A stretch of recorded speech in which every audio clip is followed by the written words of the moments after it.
And welcome back, everybody. This is the Benjinator. You're watching Let's Play Soul Blazer. So last time we were progressing our little patootie through this dungeon here. And, what was it? Underground Castle. That's what it's called. We're going to be releasing the citizens of Grass Valley. We still have a little bit more to go. And actually, if I remember, I think that you can actually get through this whole...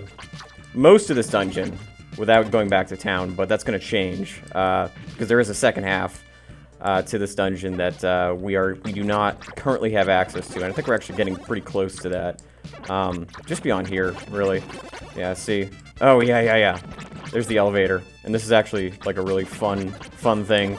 Because you know I was talking about how inanimate objects talk to you. Well, guess what, guys? Guess what? Well, this is the watermill keeper. Okay. Oh, this guy gets frustrated. Wow, I'm pretty sure he didn't actually say darn it, but they wanted to keep that censored. I don't know, if that was my job and I couldn't turn the wheel, I would say a lot more than darn it. Okay, so, what I was saying, like, look. I love it. I love it so much. I'm an elevator. So yeah, like he's telling you basically, can't go to the next part of the dungeon unless you, basically turn on the water. So this actually that we released earlier, now of course our angelic friend is getting his cardio. This leads back to the entrance of, as you can see right here, all those closed monster lairs. So now we're gonna get to explore the town. And one little nifty thing is, like, when you're in these town settings, if you hold down the R or the L button, you get to do things like this. You get to moonwalk. You get to do this, you get to do that, you get to do like a little goofy sideways walk, so it's pretty cool. So, Tulip we already talked to. So there's the old woman, what does she have to say?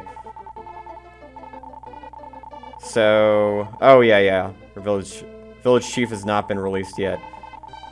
You want to be one of her kids? Sure. Wow, Benjo, that also happens to be my real name. I mean, I kind of suspect that, you know, she's probably has a little bit of dementia going on. But look, you can actually talk to the chair. God. That must be depressing, to be the chair of the village chief. Especially if he sits there for hours. Your life must be the epitome of misery. So let's, talk to, yeah, this woman right here. So this woman actually is pretty cool. She will give you medical herbs whenever you want. Like, this is one of the few games where people actually show enough gratitude for you saving them that they give you stuff for free. They don't try to gyp you, which is pretty cool. So, if you ever have medical herbs, you can only carry one at a time. You can always get one from her. I love the dialogue here. He's like, I'm guarding this bridge, but I guess my job is totally unnecessary. So why don't you pass on through?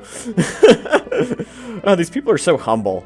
They're so honest with themselves. Okay.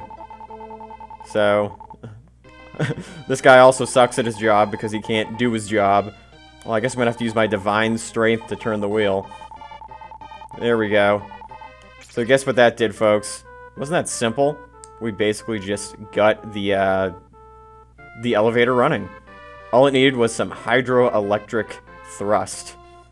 That sounds mildly pornographic, but it's true, I mean, hydroelectric thrust is what it needs to get through. So this means that we can speed our way to this part of the magical castle. And voila. There we go. And so we got these little water things, get out of my way. But now, it's making a goofy sound and we're able to go up here. So watch this. Okay, so we shoot them all at once. Oh, look at that. We get to grab the gems like this. Oh. Darn it. Okay, so now we're really cooking. We're releasing all this stuff. Oh man, another old man. Have you ever noticed that the old men and the young men in this village kind of look alike? They got this, like, you know, Art Garfunkel-esque fro thing going on. So weird. Definitely is, that's like I said before, this particular world, this area, has the most humans of all the other worlds. Like, it gets pretty trippy and oddballish when you go to some of the other worlds and type of things that you release and you get to interact with, but I like it. I think it's pretty spiffy like that. Makes the game more interesting. Alright, so what to do? Yeah, we're releasing another. I'm starting to get used to the controllers. Ooh, a goat. Yeah. And viewers, if you thought that the goat didn't talk to you, the goat totally talks to you. It's pretty sweet. So, alright. Let's, what else we got? So we're gonna go up north right here, and I think we're gonna have to take both these guys down at once. Yeah. Yeah, there we go. So, basically all you have to do is, I mean, you could just wait to shoot a fireball at them, but I think this way's a little cooler. And again, if you lose all your HP, it's not a big deal. And just generally speaking, like in this game, if you... Ooh, Lisa. Lisa's important. So now we're going to get our first hint for one of the items we got. Light snoring coming inside the house. Which basically means that at some point, we are going to have to use the Dream Rod on Lisa. Now is not that time, but the time will be coming pretty shortly. Yeah, tulip. Got all these talking nice tulips. There are other plants that you get to talk to later on. Herbal plants. Totally not a weed reference, by the way.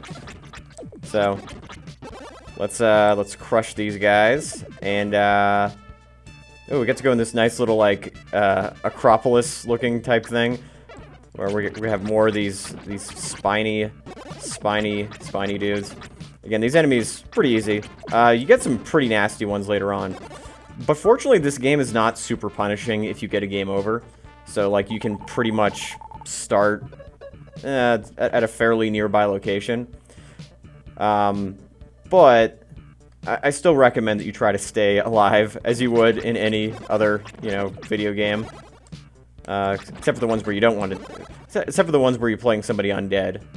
Where, pretty much already dead, but you can still lose. Or golf. There's a Super Nintendo Golf that I played as a kid. It was just called Golf. And it weirdly was not one of the ones that had, like, Mario in it, because... In the 80s, like, Mario was the ref for, like, literally everything. There was, like, Mario Tennis. There was, like, I think there was some, like, backgammon NES game. There was definitely a football one where Mario was the ref. And for those of you out there that might be old enough to remember Mike Tyson's Punch-Out, he was a ref in that, too. So, it's a big marketing ploy. Alright, Ivy, we get to climb up some more stuff. So, this village is starting to get interesting. It's starting to get fun. And so, we step on this guy. And what else are we going to be releasing today? Ooh, tool shop owner's son.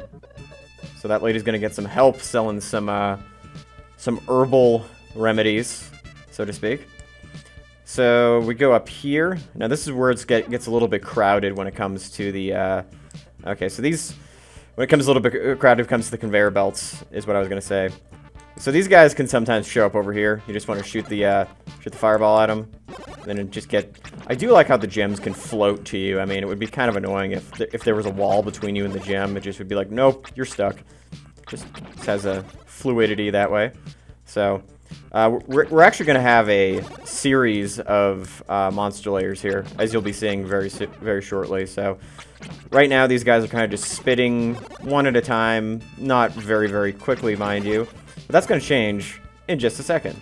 So now... coming out a little bit faster, a little bit more rapidly.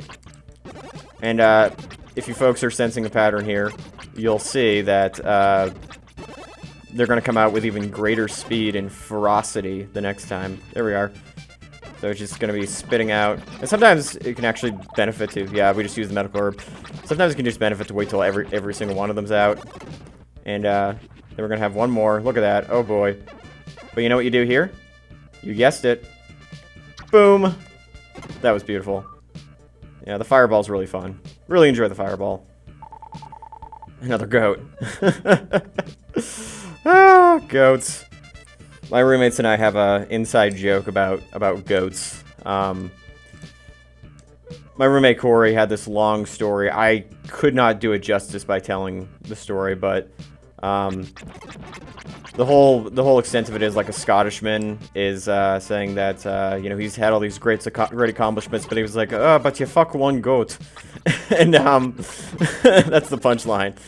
And so my roommates and I have come to refer to any sort of, like, embarrassing or weird moment, which, you know, we've had our fair share, as a goat. So, goats have taken on a totally new meaning for me when I see one. Alright, so... yeah, we're gonna do that nifty little trick again. Whee! Oh, missed one. Missed one, okay. So I guess they don't all come out at the same time. That's kind of a shame. So now we're gonna release... we're gonna release most of this town from the underground castle, but not everything. There are gonna be certain things that we are gonna be released. And, by the way, viewers, I am gonna aim for 100% on this game. Again, I might end up with, like, kind of like the 99.9% that I did in previous LPs, but this is I mean, as you can see, this game moves pretty quickly. So what this basically means is that, you know, and it's a Super NES game, which means that there's not, like, a ton of side quests and, like, hidden secrets. I mean, there's a decent amount, but it's all very, very manageable as compared to something like, you know, Final Fantasy VIII, which has, you know, it's like an epic undertaking. So that little, you might have missed it, but there was a little monster lair down to the, I guess, what is it, southwest that we just saw. We can't get to there quite yet. That's going to require another sort of in-game, another in-game or in-town event to take care of, so... and I believe this is the second to last monster lair. So here's actually something really nifty, is that if you pause the game, it'll tell you how many monster lairs are remaining. And, you know, ideally you want to go for, get that to 0. So there's one more. There's the inaccessible one, which we'll be dealing with soon enough. And, so let's release what's here. This is actually a pretty important one. So this is an old man and his house. And, yeah, this is fairly significant, actually. Oh, he sees a ghost. What's the ghost about? Oh my gosh. Oh my gosh. So, one thing that kind of sucks is when you have these town releases, the enemies that were on the screen, they show up again. And so, this is the heart of the underground castle. This is hint saying you may, there's some, yeah, this is something you don't have to worry about until later. There are going to be enemies that are metallic that you're not going to be able to kill. And you're actually going to be seeing them, well, fairly soon. But there's a different sword, one of the last ones you get, that's able to kill those monsters. So if you encounter monsters that are unkillable, that come out of a monster lair, don't worry about it. You'll be able to deal with them later. So now we get to go back to Grass Valley, because we've pretty much done all we can in this dungeon for the time being. So, made it through pretty much 99% of the underground castle. Still one more monster lair to take care of. How are we going to deal with that? Find out in the next episode of Let's Play Soul Blazer. This is the Benjinator, and thank you guys for watching.